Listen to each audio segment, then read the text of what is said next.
बीवी से बढ़कर दुनिया में कोई दोस्त नहीं होता। तजर्बा है कि मुसीबत में सब अहबाब साथ छोड़ जाते हैं। तमाम रिश्तेदार दोस्त हाल हवाल तक नहीं पूछते, मगर बीवी हर हाल में मर्द का साथ देती है।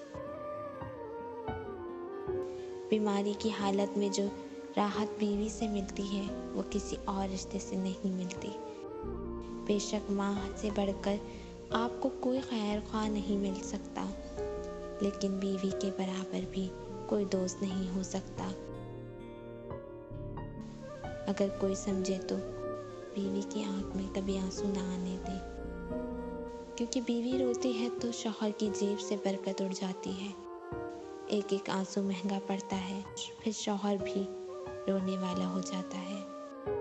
कमज़ोर से कमज़ोर औरत भी उस वक्त दुनिया की मजबूत और ताकतवर औरत बन जाती है जब उसे एक इज़्ज़तदार मर्द का साथ नसीब हो जाए, क्योंकि औरत को ताकतवर नहीं बल्कि इज़्ज़तदार मर्द की ज़रूरत होती है।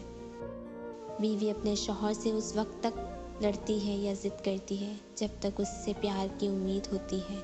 जब वो उम्मीद ख़त्म हो जाती है तो वो लड़ना और ज़िद करना बंद कर देती है।